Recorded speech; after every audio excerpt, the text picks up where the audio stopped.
సిద్దిపేట జిల్లా వర్గల్ మండల కేంద్రంలో బుధవారం రాత్రి 1,56,00,000 వ్యయంతో నూతనంగా నిర్మించిన ప్రభుత్వ ప్రాథమిక ఆసుపత్రిని రాష్ట్ర మంత్రి వివేక్ ప్రారంభించారు. ఈ కార్యక్రమంలో జిల్లా కలెక్టర్ హైమావతి, జిల్లా వైద్యాధికారి ధనరాజ్, ఆర్టీఓ చంద్రకళ, పంచాయతీ రాజ్ ఎసి నరేందర్ రెడ్డి, ఈ చిరంజీవిచారి, డిఈ రవీందర్, తహసీల్దార్ Raghuveerareddy, MPDO Machender, Vantimamidi market committee chairman Vijaya, మాజీ ఎంపీపీ మోహన్, నేతలు నరేందర్ రెడ్డి, శ్రీనివాస్ రెడ్డి తదితరులు పాల్గొన్నారు. కాగా మొదటగా గజ్వేల్లో మంత్రి వివేక్ లబ్ధిదారులకు కళ్యాణ లక్ష్మి, షాదీ ముబారక్ చెక్కులు పంపిణీ చేశారు.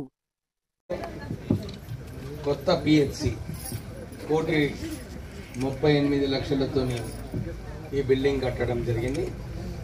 ఇక్కడ 6 మంది డాక్టర్స్ కూడా శాంక్షన్ స్ట్రెంత్ ఉన్నది. రాష్ట్ర ప్రభుత్వం అన్ని చోట్ల కూడా ప్రజలకు వైద్యం గురించి ఇబ్బంది లేకుండా ఈ పిహెచ్సి హాస్పిటల్స్ చాలా చోట్ల కూడా శాంక్షన్ చేయడం జరిగింది.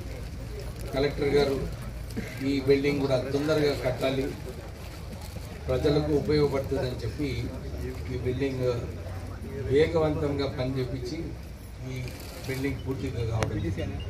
డాక్టర్స్ की इधे request, madam please take care of the patients properly. వాళ్ళకు 70% treatment is talking to them properly. So please